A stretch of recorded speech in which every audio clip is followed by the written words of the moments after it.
New animation styles making backstory exposition more interesting, and this magic black sand is what the Wakandans actually use. More importantly, this is Njobu telling Eric his own history. Tell me a story. Which one?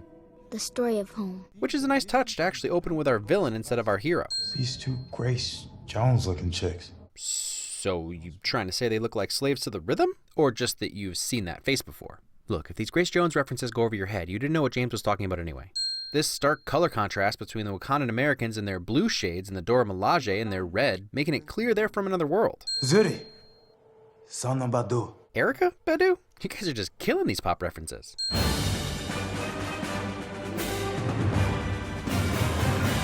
I don't think I've ever won the Marvel logo theme music before, but for some reason it's sticking out to me today. It's really good, and wouldn't you know, Michael Giacchino wrote it. Surprise, surprise.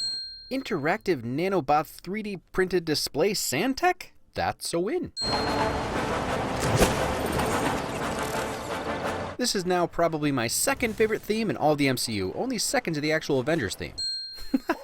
Dogs will bark at cats, and panthers will stalk from trees. I'll be honest, this scene was a little extra dark in my theater and I was a little annoyed, but I like the aesthetic of Black Panther hidden by darkness and only being illuminated by muzzle flashes. Also, Nakia is a badass good girl. Resourcefulness. Michonne to the rescue.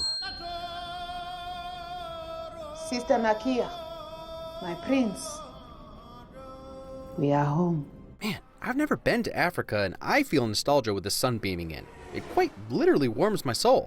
The blending of modern design with some more rustic grass-thatched roofs is beautiful and gives a distinctive feeling to this country. It's like a metaphor for Wakanda's embrace of technology while still holding on to the traditions of the past. Just because something works doesn't mean that it cannot be improved. Speaking of metaphors, if that's not what this movie is about, isolationism has worked for them. Doesn't mean there isn't a better way.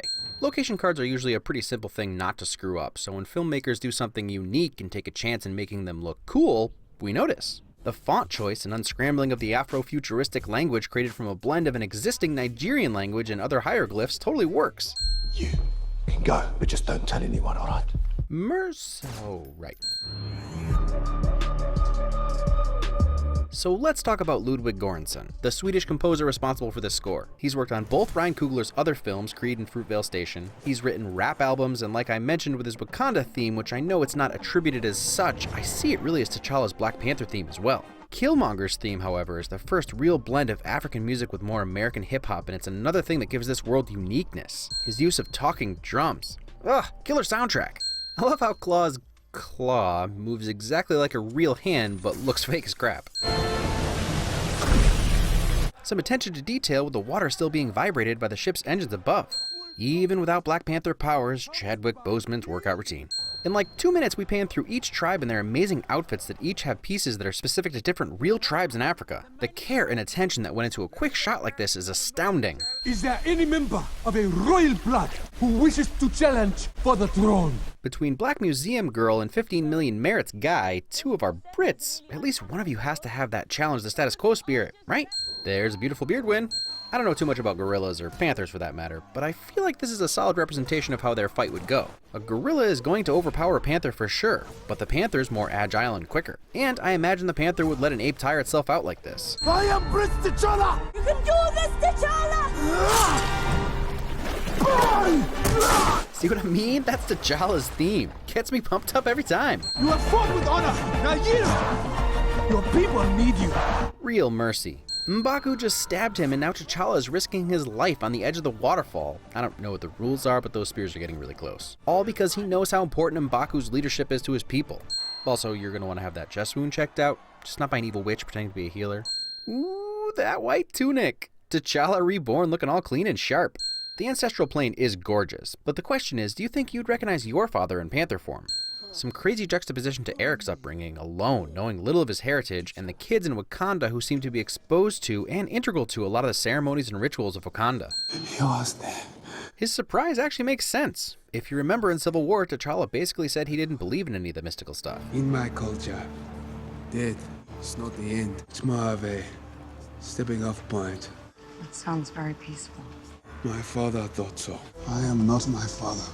So T'Challa also looks amazing in black. Also, there's something fun and also intimidating about the most powerful man in the country, politically and physically, being followed around by badass female warrior bodyguards. They bring their problems with them. And then Wakanda is like everywhere else. Better than the sunken place. Even as Okoye stands there showing off some super slick vibranium tech, you'll notice the throne room is another conglomeration of modern architecture while the actual throne and council seats are on top of a more traditional stone structure. Take me with you. We'll take him down together, side by side. Come on, Chris, you just want to get out. Last one, sorry. My king. Stop it. Stop it. One of the best relationships in this story is between these two. No cliches, just a loving brother-sister friendship. Fully automated. Like the old American movie Baba used to watch. Wait, Back to the Future? Well referenced. So who stole this tech from whom? Or are Tony and Shuri just friends behind the scenes now? Yeah, that sounds like Tony. Subtle T'Challa. Super subtle. Past willing this will go quickly and I can get this ridiculous thing off my head. Yeah, you do look better in dreads. And with a katana.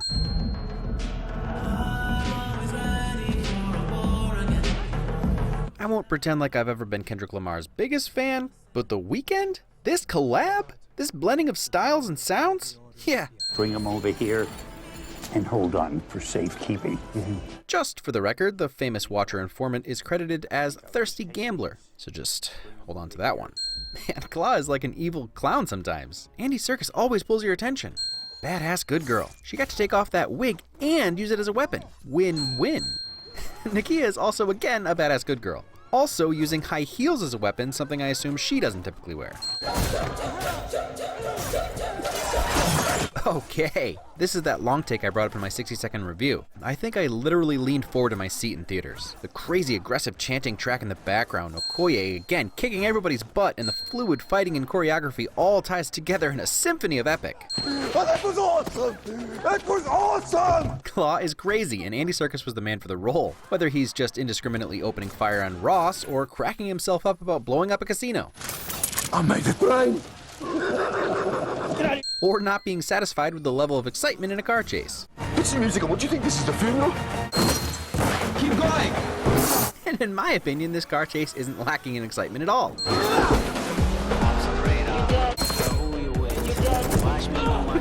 Good call. Guns. So primitive. And uncivilized.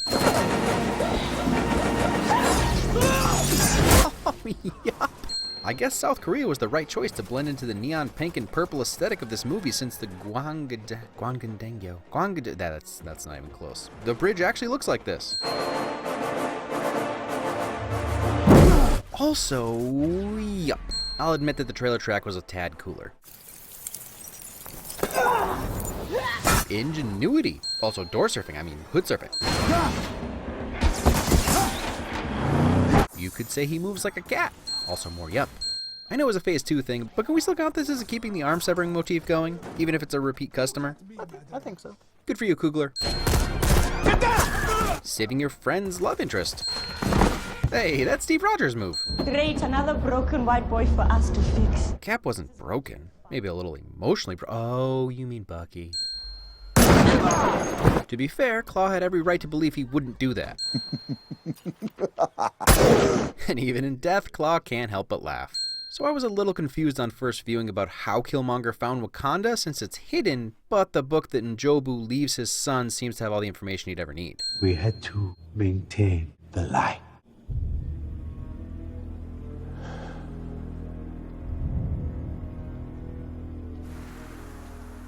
This transition from the crazy reveal of who Killmonger really is, what T'Chaka really did, the lie that Zuri had to keep, and now in Jadaka's returning home bathed in the sunrise with this tense score signaling a change coming. Quality scene. Also, I can't believe they killed off Claw in this film. But it was a smart play to allow Killmonger to be the real villain. This way we weren't wondering if Claw will show up later. I lived my entire life waiting for this moment. You know, in Fan 4 Stick, Miles Teller's character was written a little more nuanced than Michael B. Jordan's, but I've loved Mike since Friday Night Lights and Parenthood. The man is quickly becoming an institution. Michael B. Jordan is always a win. I totally buy that he gave himself every one of those scars as a reminder of his ultimate goal. I believe and empathize with every word out of his mouth. And all this death, just so I could kill you. Also, Michael B. Jordan's workout routine. And this waterfall duel is way more intense than the one against M'Baku. At no point do they seem unevenly matched, just unevenly motivated. And that's why T'Challa loses. You know me, I hate to see the good guys get knocked down, but not only do we all see it coming, it's the only outcome that makes any sense. T'Challa doesn't do anything wrong at all, but number one, he just found out that his father was less honorable than he remembered him. Two, he's now fighting for his life against someone who wants to kill him because of his father's dishonorable actions. And three, Eric is his cousin and T'Challa feels a deep sympathy and guilt over the life he's lived. He wouldn't take N'Jadaka's life during this fight no matter what, and Killmonger is here to kill. I am the cause of your father's death, not him. Take me. I'll take you both, Uncle James. Self-sacrifice. And quite a bit of brutality. If you've read enough Black Panther, you knew this was coming. Doesn't make it any less surprising to see our hero get thrown off a waterfall. Makes perfect sense that the ancestral plane for N'Jadaka is his first home, his apartment with his father. But the sky still carries those beautiful colors in the background. And oh man, another sting reminding us that N'Jobu wasn't buried with his people and never joined the ancestral plane as a panther, but is instead stuck in Oakland. An almost literal visualization of the void with how N'Jadaka is cut off from his true heritage. But I fear you still may not be welcome. Why? Well, you see, I was adopted by these nice white people. You know them, Walk to Remember Girl and Rory's One True Love. So poignant that it cuts back to adult Eric for the raw emotion to come through. Something he probably couldn't even really process as a kid. The Human Torch would want to burn it all, wouldn't he? More importantly, a little foreshadowing that there are still 2 Black Panthers.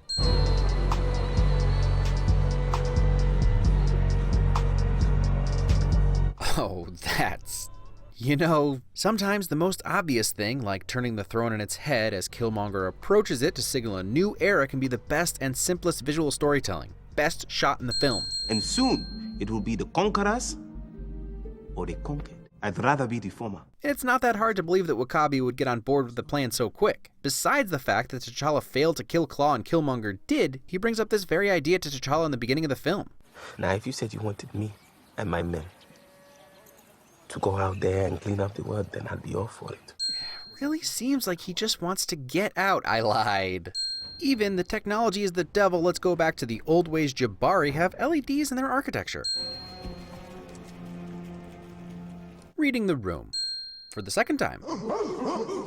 Obviously, the sun plays an important part in this film, the Wakandan sunsets being one of the few things N'Jadaka remembers from his father. T'Challa's first trip to the ancestral plane seems to be around dusk as T'Chaka's reign comes to an end. Then the sun is setting during T'Challa's defeat by Killmonger, and finally the sun is rising as T'Challa finally becomes who he's supposed to be and challenges the way things have always been done. All of you are wrong to turn your backs on the rest of the world.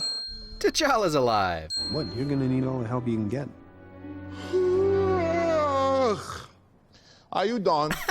Winston Duke gets Most Diverse Performance Award, totally embracing the brash traditionalist during his first appearance and now being our comic relief. One more word, and I will feed you to my children. I'm kidding, we are vegetarians. I owed you a great debt. A life for a life. And M'Baku gets Most Selfless and Altruistic Award as well. He had the chance to be the Black Panther but chose to do the honorable thing and save T'Challa. See, that's why the whole mercy thing is good.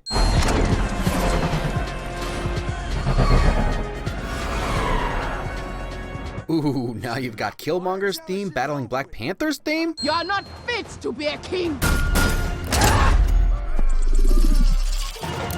Oh, coolest standoff ever. And Killmonger's suit could be a reference to Black Leopard, the comic name change for a few issues in the late 60s, or Prey, Killmonger's pet leopard. Either way, his suit is sick and it fits his personality perfectly. Yes, sir. And yep. W'Kabi, stop this! Stop this now! I mean, really, W'Kabi. Get out. I totally lied. Wakanda forever. Guys, I'm pretty sure she's fine. There was no blood. I think he just startled her a bit. Okay, the armored rhinos are whatever. But Black Panther taking one down by hand, comics coming to life. Hey, at least this time it wasn't someone letting personal matters get in the way of taking down the big bad when they had him pinned after an expertly executed plan. I got him, what do I do? Shoot them down, genius! Even Bilbo gets to do important stuff. The subtitles say nice, but it sure sounds a lot like he says scratch. Listen again. Love that the score cuts out so all you can hear are the blows they're each landing. Witness the might of the Jabari! First time! M'Baku to the rescue again! Now break it! Shuri is all about that sonic absorption tech. Also, how funny is it that the teenage girl is giving the CIA man orders and teaching him how to take care of business? True love. From the Rhino. Would you kill me, my love? For Wakanda? Without question. It was at this point that my wife and I agreed that we wouldn't kill each other for any country.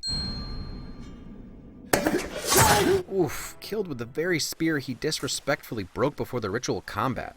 Hell of a move. Sad compliments. My pop said Wakanda was the most beautiful thing you ever seen. He promised he was going to show it to me one day. So while Killmonger has the literal spear in his chest, we're the ones who feel like we're getting stabbed through the heart. His methods were bad, his anger and destructive nature couldn't be allowed to stand. He even almost succeeded in killing T'Challa. But that doesn't mean he wasn't justified, or that he's not a product of some terrible circumstances. And it definitely doesn't mean that he's not deserving of our compassion. Just bury me in the ocean with my ancestors that jumped from the ships. Because they knew death was better than bondage. And as tragic as N'Jaka's story is, he did finally get to see a Wakandan sunset and die believing he had done everything he thought was right. And as much as he loses, death generally isn't considered a win. In a way, his goal was realized, just not executed the way he wanted. T'Challa is forever changed and starts making changes immediately. Also immediately mourns the loss of his cousin N'Jadaka instead of reveling in Killmonger's defeat. Hey, M'Baku and Nakia are in there where they belong. Love.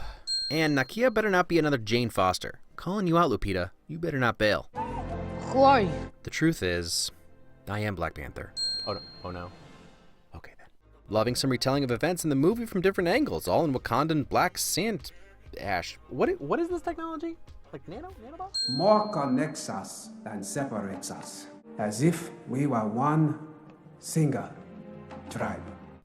And if we could we all just embrace that? Like, how does a movie that basically ends with a message we're all one tribe seem to divide us further? In case you don't stick around for the conclusion, cling to that message on your own. In all its sappy cliche glory, it's the only way we can fix that divide. What can a nation of farmers have to offer the rest of the world? Mostly just our insanely awesome fashion sense. Moral of the story is, T'Challa doesn't answer questions if he has a chance for a dramatic fade out. How are you feeling? Good. So I guess Shuri figured out how to help Bucky control his mind. Works for me. Something I've seen come up a lot, even in my own comment section, is confusion over all the hype and that Black Panther is a mediocre movie. I'm not saying these people definitely missed the point, but it's a possibility. I think most people would agree that Black Panther isn't necessarily some narrative masterpiece, nor did it break ground in effects or twists or blow all other comic book movies out of the water. What it did is have a majority black cast and crew, an all-black female Praetorian Guard, and a complex black villain with a point, while making all the money. That's important. That's why this movie is important. Throw all the awards you can find at Moonlight doesn't mean any studio is going to jump at $65 million to make another one. Black Panther made $1.3 billion with a capital B. That's 20 times as much money. I'm not saying Black Panther fixed racism, but Ryan Coogler proved that no one cares what color the people on screen are if you make a movie they want to see. That's a good thing for the next director that pitches similar ideas with similar cast and crew lists. That's all. It's still a comic book movie. A really well-crafted comic book movie nonetheless. There is another thing that irks me. I'll start by reiterating that representation is supremely important, and I understand why people with the same skin tone as the people on screen would be happy that they're being represented. Black kids having a superhero that looks like them is awesome. It's a really good thing, and I hope we see more of it. Whatever part Black Panther played in making films created by and starring only people of color an extremely marketable thing, it's fantastic. My issue, or maybe confusion is a better word, is from the people who don't share that particular shade of skin color, who keep saying things like, I know I can't relate to the culture or heritage, but I still like the movie. Like some kind of nervous disclaimer. Do white people really relate to the genius billionaire who flies around the globe in an indestructible suit, or the god of thunder from another planet with a magic hammer because they both have pinkish skin? Come on. I relate to the guy living inside a force field with unlimited wealth, claws, and his tribal backstory exactly the same way I do to the red guy with a magic stone in his forehead who used to be thermostat AI. My point is that I can't 100% relate to a movie about a guy from Texas who wears 10-gallon hats because I've never lived there / been cool enough to pull that off. His skin could again be chartreuse. It wouldn't make it any more or less relatable to me. My ancestors are French-Canadian, but documentaries about lumberjacks riding logs down rivers are still foreign to me. That's all. I'll finish by saying, please don't misunderstand. I by no means am trying to define your personal experience through my narrow lens. If Black Panther was more relatable to you than any other MCU movie/character, that's awesome and I hope we get more of it. All that said, there is an important message that may get missed since Killmonger doesn't spell it out. It's the reality that African Americans lost their history when their ancestors were forcibly taken from their homeland. It's in that way that Eric finds his racial identity more important than T'Challa's national identity. And it doesn't really matter what your opinion on African American status is in 21st century America. The fact that their connection to their African heritage was erased by the slave trade is an indisputable, irredeemable, heartbreaking fact. It's no coincidence that Eric was born in Oakland, the home of the Black Panther Party. Alright, so finish up those comments about how I'm racist or beta or whatever, and let's get back to the movie. I imagine one of the biggest problems you could find with Wakandan culture would be sticking to an absolutist monocratic governmental system with a fun might-is-right meritocratic twist decided by combat. My wife pointed out that none of the 4 inner tribes challenged T'Challa, so maybe that's the trend. It's more just the tradition of the thing, and no one except the occasional Jabari challenges the throne. Obviously, there are quite a few different ways to interpret this film. Basically, I see that there are 2 opposing views between T'Chaka and Killmonger. T'Chaka and all preceding kings represent isolationism or the belief that other countries' problems are just that, their problems. You let the refugees in, they bring their problems with them. T'Challa starts there with little understanding of why or what that really means in the beginning. I am not ready to be without you. Killmonger is more of an internationalist, but his ultimate goal is something like revenge or, very best case, forced reparations through violence and basically do to them what they did to us for centuries. And you can't really blame him for his outlook. He grew up poor and alone in Oakland, finding out that his fairy tale home across the ocean had been hiding a fix-it button. The world took everything away from me. Everything I ever loved. Then there is Nakia, who is the voice of reason and pretty much where T'Challa lands after going through his conflict with Killmonger. Let's empower the disenfranchised around the globe, but not just by throwing weapons at them. And ultimately, that's what this story is about. Wakanda opening up its superiority to the rest of the world. Killmonger ends up being the catalyst through which T'Challa realizes his father was wrong about keeping their superiority to themselves. And J'daka's tragic story is the story of the rest of the world that T'Challa had let himself be blinded to. And let's talk about in J'daka, Eric Stevens' Killmonger. He's up there with the most well-thought-out, well-executed, and well-portrayed villains in the whole of the MCU. If there's anything that really sets this film apart, it's him. He's the stand-in for all disenfranchised African Americans who are cut off from their history. As Ross says, he's one of ours. And that's ironically where Killmonger's world domination plan comes from, the means by which he plans to achieve his end goal being a product of the country that made him. Michael B. Jordan rides the line between making you think, I mean, he has a point. You guys watched people be chained and shipped off and you did nothing to stop it to protect your way of life? But also, spreading weapons around so Wakanda can rule the world and kill all the white people is a little evil. Also, full transparency, he seems to hate women, or at least not believe they're deserving of respect. Hey, Auntie. Funny, but she's the Queen Mother. Also, choking women isn't cool. Though, not everyone agrees with that and thinks Killmonger is just a little Malcolm X, while T'Challa is a little MLK. Burning the heart-shaped herb causes a bit of a disconnect there, though. He's not concerned with the future. And, for the record, I'm not just saying Killmonger is sympathetic because he's black. I once called a guy who tortures children and murders his coworkers the secret hero of the story, and he was like Paperwhite. Eric is a tragic, broken man trying to do what he thinks is best for the people that look like him. In defeat, he's gracious, and it almost seems like he realizes what his crusade cost him as the idea of dying in a mine settles on him. Dying without experiencing the one thing his father said was one of Wakanda's gifts to the world. Ironically, sort of losing sight of the trees for the forest. He had the big picture stuff, but was barely able to experience the majesty of Wakanda. Similarly, with Coco and its Mexican culture, I only have some basic understandings of African history. Honestly, I've learned a lot through this process. I hope I've done it justice so far. Everything I've read says that all the clothing is pretty accurate and inspired by different regions, making Wakanda a representation of the entire African continent. Ruth Carter, the costume designer, went to great lengths to get everything right, from the South African married women's hat that was 3D printed to be perfectly shaped to the intricate costuming of the Dora Milaje and their armor that's meant to look like jewelry. And man, Wakanda does have some beautiful sunsets, and that false sense of nostalgia possibly has something to do with The Lion King. But either way, I covet it. Most of the VFX and CGI are spot on with only a few nitpicky exceptions. Black Panther is a beautiful, well-crafted, engaging story that's a step up from a lot of the MCU that's come before. And even though it's not as simple as one powerful UN speech, a message of unity over division is one I hope we all leave the film with. Next week, a relevant movie that you're all going to guess in 5 seconds with or without this pixelation.